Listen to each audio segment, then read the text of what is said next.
Soy la alumna Ilse Espinosa Guzmán de la carrera de Derecho. Vamos a hablar del concepto formal y material del delito, definición ilegal y definición dogmática, concepción bipartita y tripartita del delito.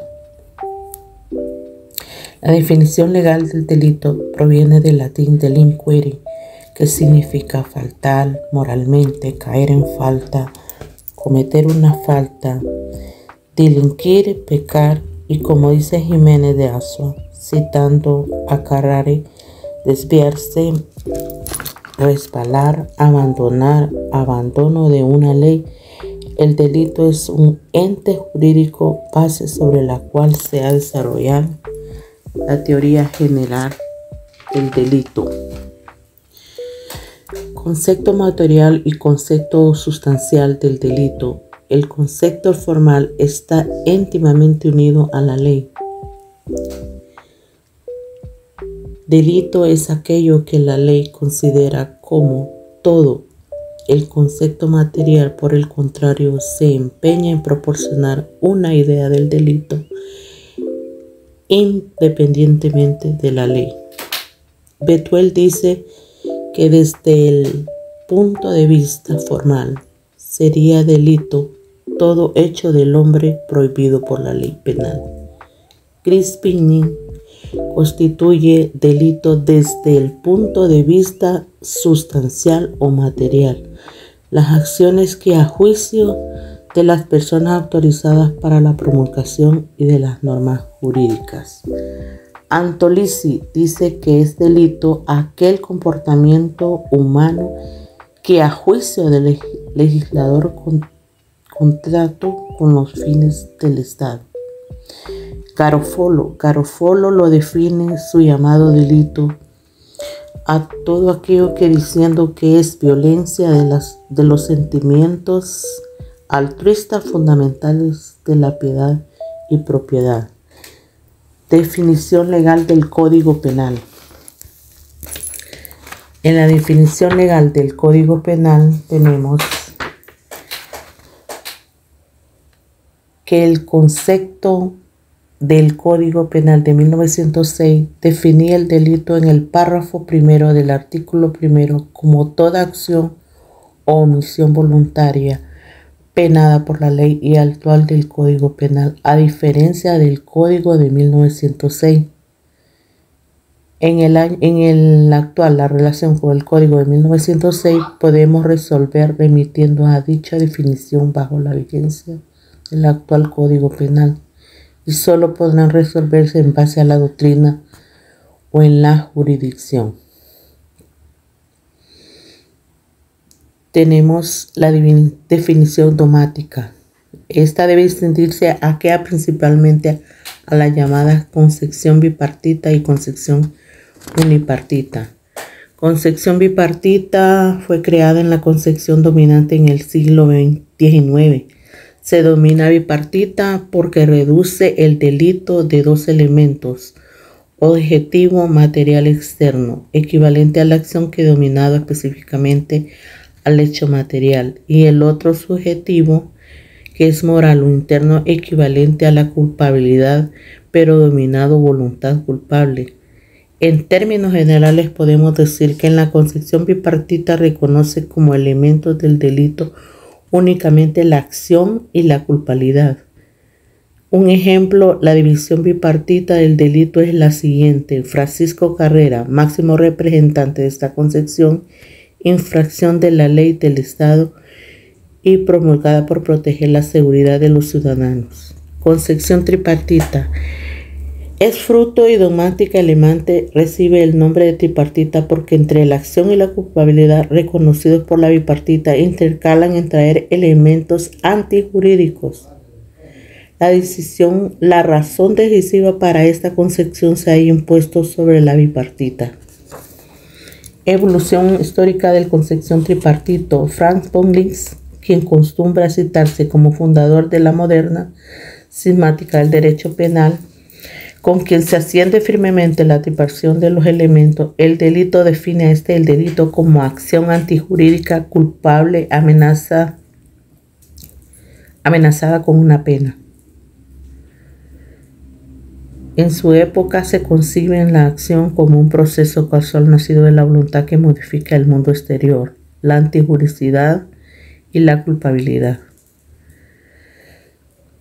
En las críticas del sistema del Batil, las críticas contra el sistema de Begin se dirigen principalmente contra dos características arribadas apuntadas en cuanto a la neta separación entre diversos elementos del delito.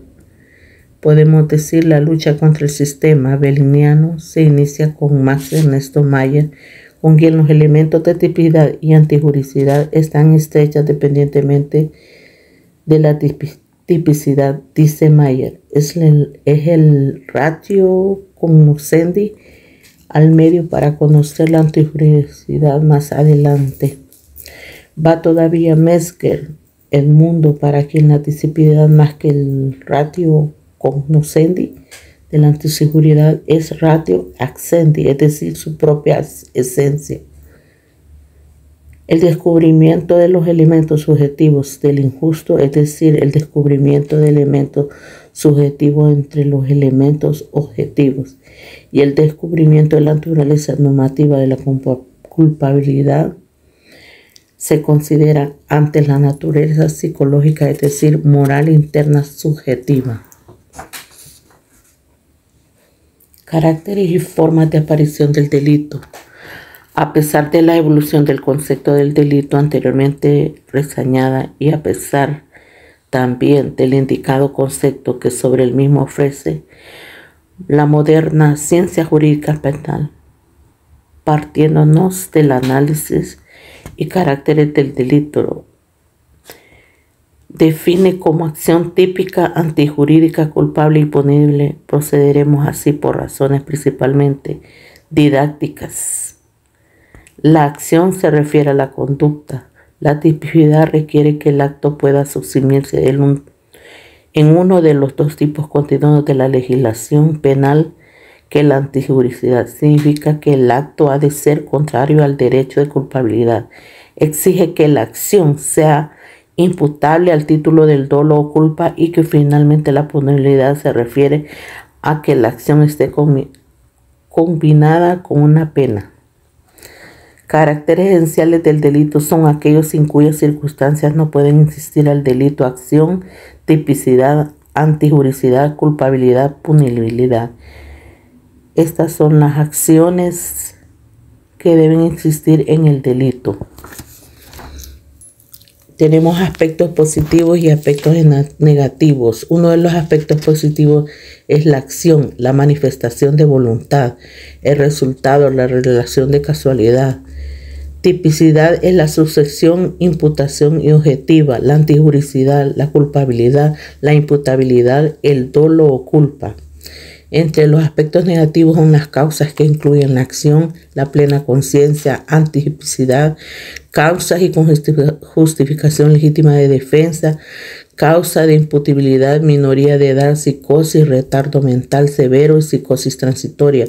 Pero solo por estas causas, estos factores no se poseen la capacidad de comprender lo ilícito de la acción o determinar conforme a su comprensión causas de inculpabilidad, fuerza irresistible, miedo insuperable, impedimento legítimo, de legítima defensa putativa, casos de error regulado y expresamente legales, errores esenciales.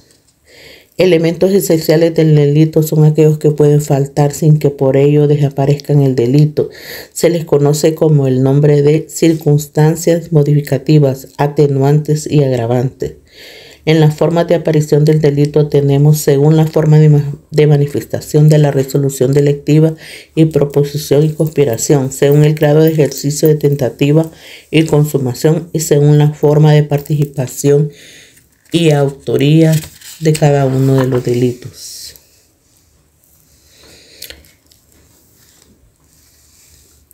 En el mismo sentido se expresa Jadke, el profesor de Freiburg de Alemania, cuando afirma que sin la articulación sistemática del concepto del delito, la solución de un caso jurídico permanece insegura y dependiente, y considerando sentimentales, agregando que las características generales del concepto del delito, que se resumen en la teoría del delito, Posibilitan, por el contrario, una jurisprudencia racional y uniforme y ayudan de un modo esencial a garantizar la seguridad jurídica.